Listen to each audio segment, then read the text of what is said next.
made me rethink whether or not atheism could actually sustain This is Dr. Sarah Irving-Stonebraker, atheist PhD scholar who became a Christian, and she recently spoke about her journey from atheist to Christian. And in this interview, she exposed what I'm calling the 7 lies that exposed the new atheist movement. This was an interview she did with Justin Brierly, who's had these sorts of conversations for years. Now, all of these lies deal a big blow to the new atheist movement, and the 7th one especially. Lie number 1 is a big one, and it's something that Christians have heard for many years, especially in the last 20 years with the rise of the new atheist movement. And this is that you can be smart or you can be religious, but you can't have both. And so what I had dismissed, to be honest, as intellectual window dressing was actually, the more I read, for example, of Robert Boyle, the more I found him a man of deep Christian faith.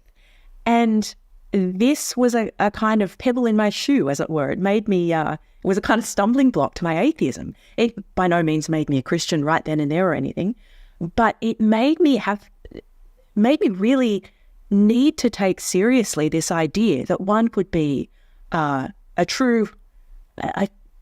deep intellect committed to what then is the foundation of modern science, and yet also a deeply theological thinker and a profoundly committed Christian, in Boyle's case in particular. This is a lie that's told so often on the popular atheism level against Christians, but it's so far from the truth. I think about this and it's mind-boggling to me. A Bible which has a book in the Bible dedicated to wisdom and knowledge and understanding. I'm speaking about the book of Proverbs in the Bible.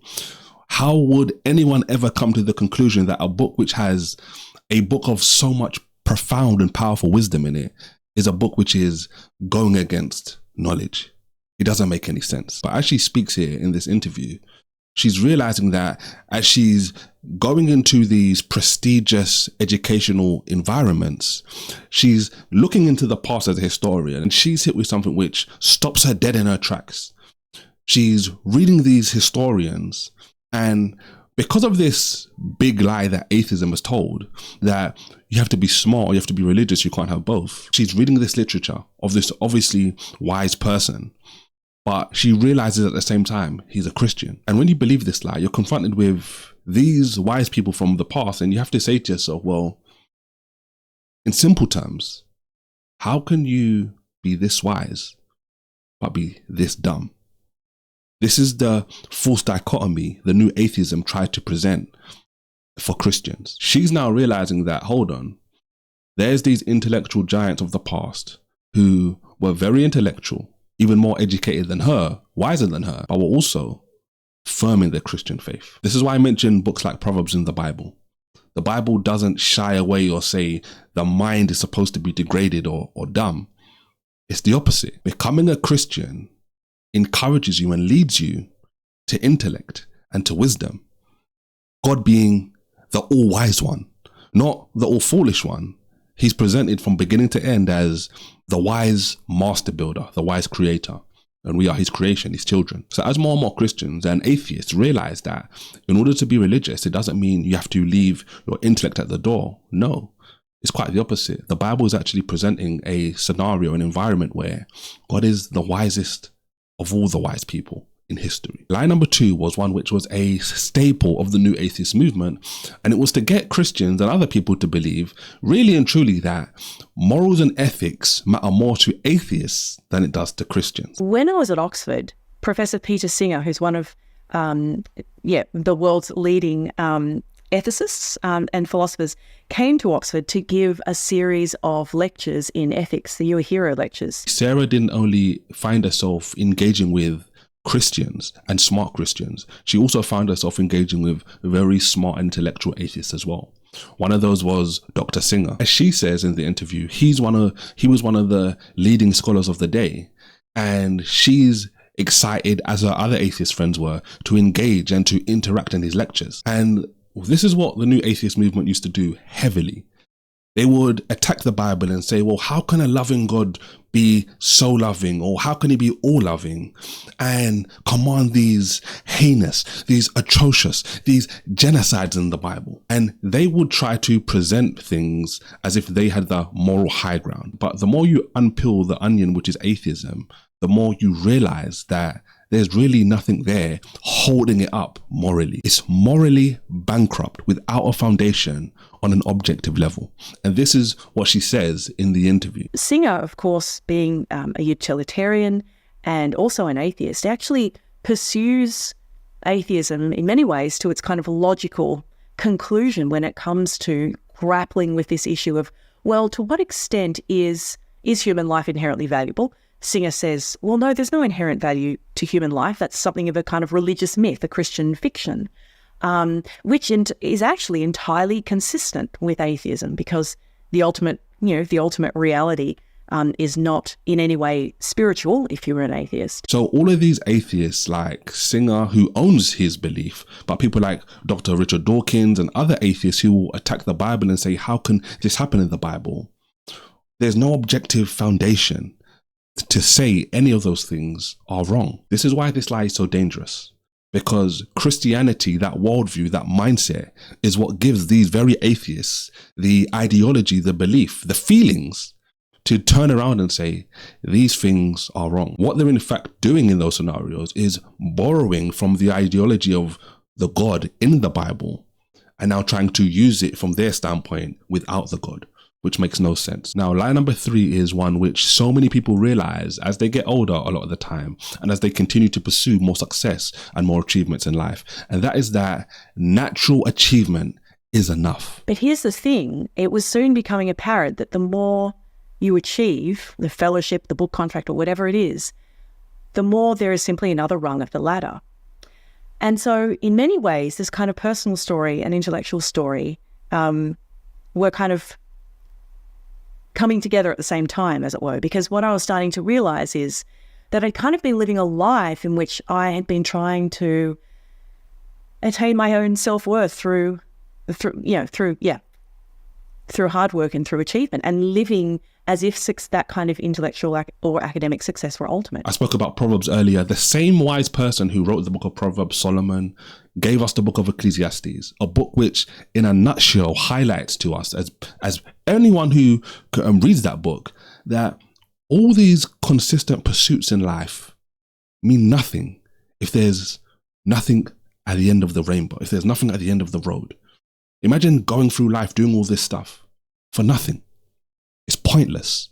That is the conclusion the writer of Ecclesiastes comes to. And he says, all of this stuff is vanity. There's no point to it unless there's a God.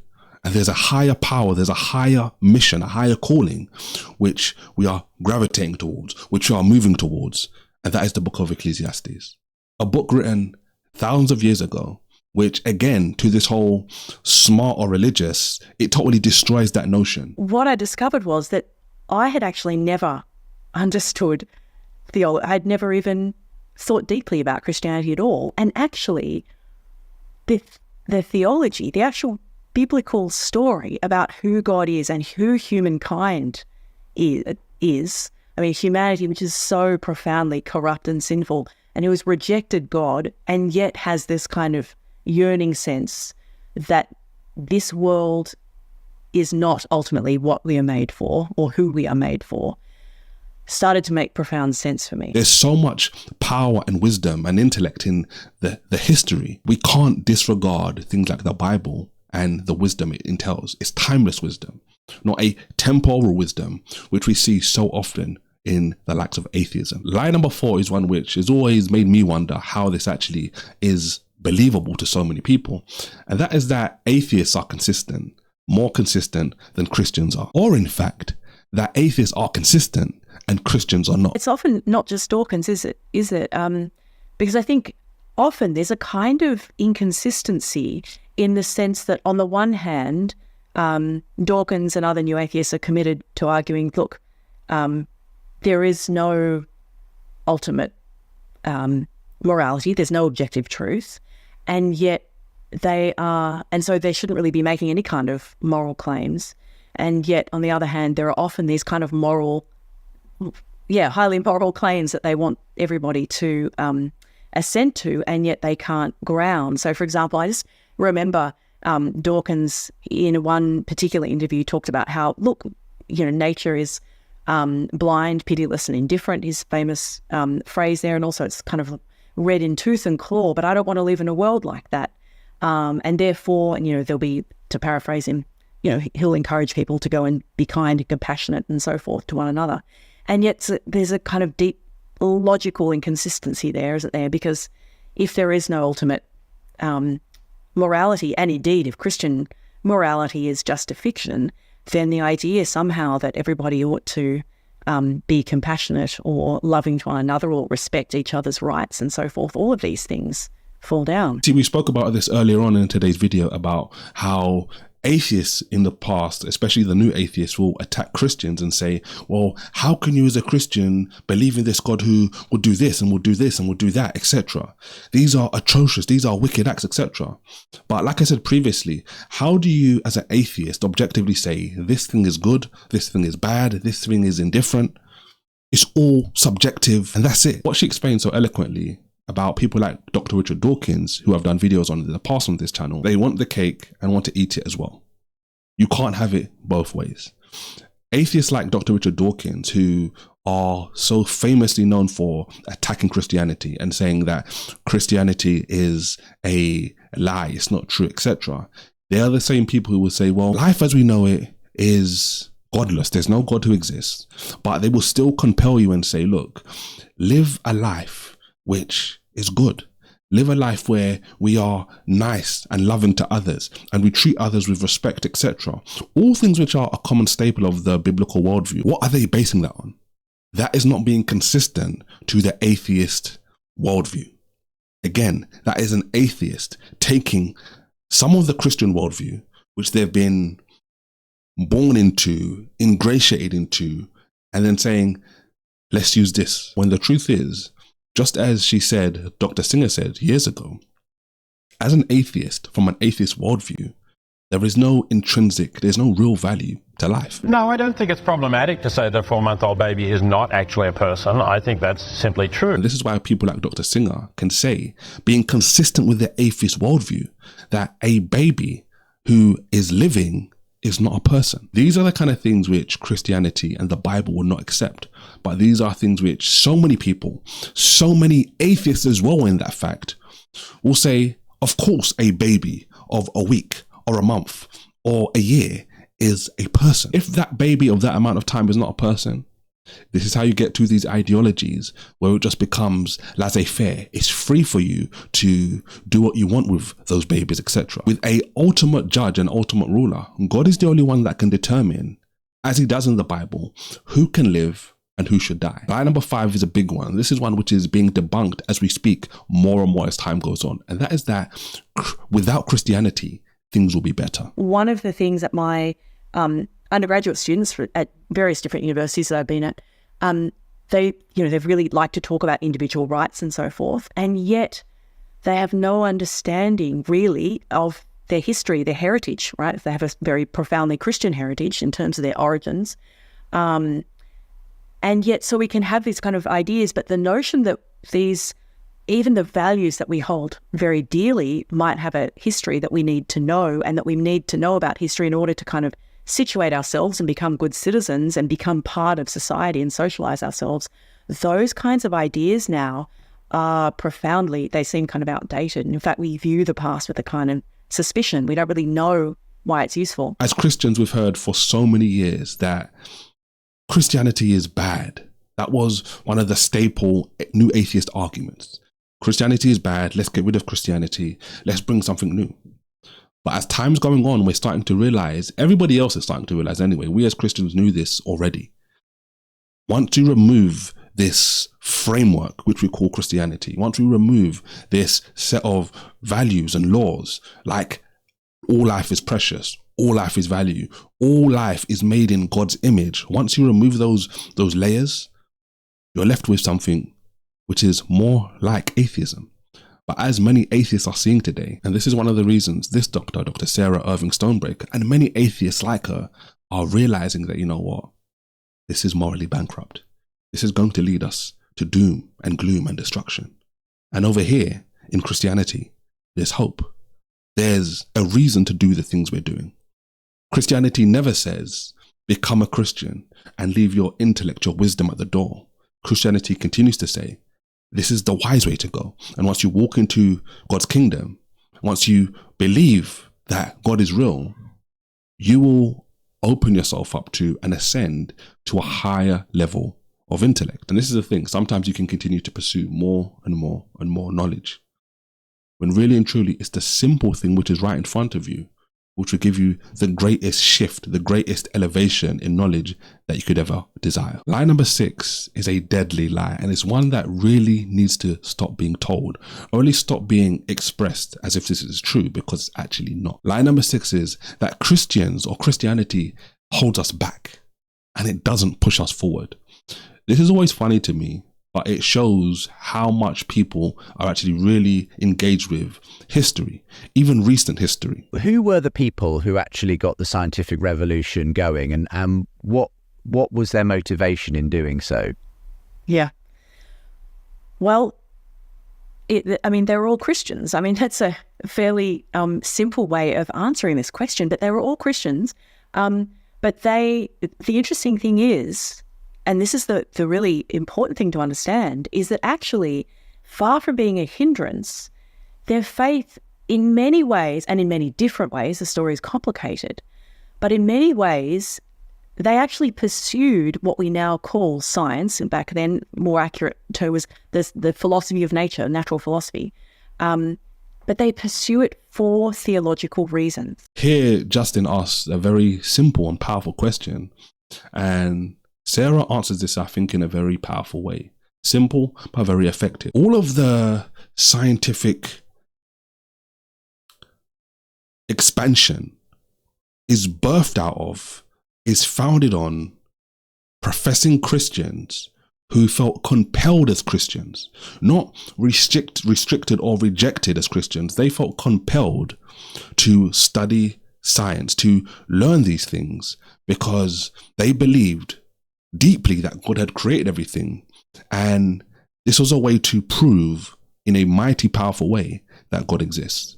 This is why many people can observe creation. We can look at all these different things in life that are here, and we can realize, okay, just the way things are created on a micro level, computers, cameras, microphones, clothes, on a far greater level. As I look at, when I see all of this stuff, as I see that the world seems to be fine-tuned for us to live here in this state, there has to be, or it points to heavily, that there's a creator who created all of this stuff. These were some of the things internally which were compelling these scientists, who were also Christian, to push forward and study these things. And this is why lie number 7 is so bankrupt. And that is that science leads people to atheism. Is science fundamentally something that kind of, in the end, does sort of give people a reason to not believe in God? What's your feeling on that? Well, at its core, even in order to answer that question, there's a kind of prior question, which is, what is science in the business of doing? What are the kinds of questions that science is trying to answer? And what are the kinds of questions that faith is trying to answer? Now,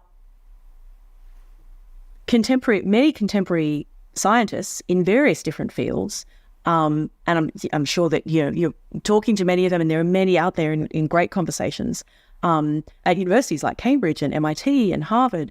They are entirely, Francis Collins, who led the project to sequence the human genome, they are at the forefront of their field, and yet also devout Christians. When you know that science as we know it today was birthed out of Christians who were pushing this forward, how can we ever say that doing science leads to atheism? What you find when you observe things like the new Atheist Movement, you realize that there's so many problems and there's so many lies which are broadcast, which once are exposed, show the level of bankruptcy and deterioration you need to go to in order to accept this type of atheism and reject Christianity. You will have people who will openly tell you that truth doesn't matter. And this is what I talked about in my video, where the world's smartest atheist admitted that Jesus was right all along. Take care and God bless.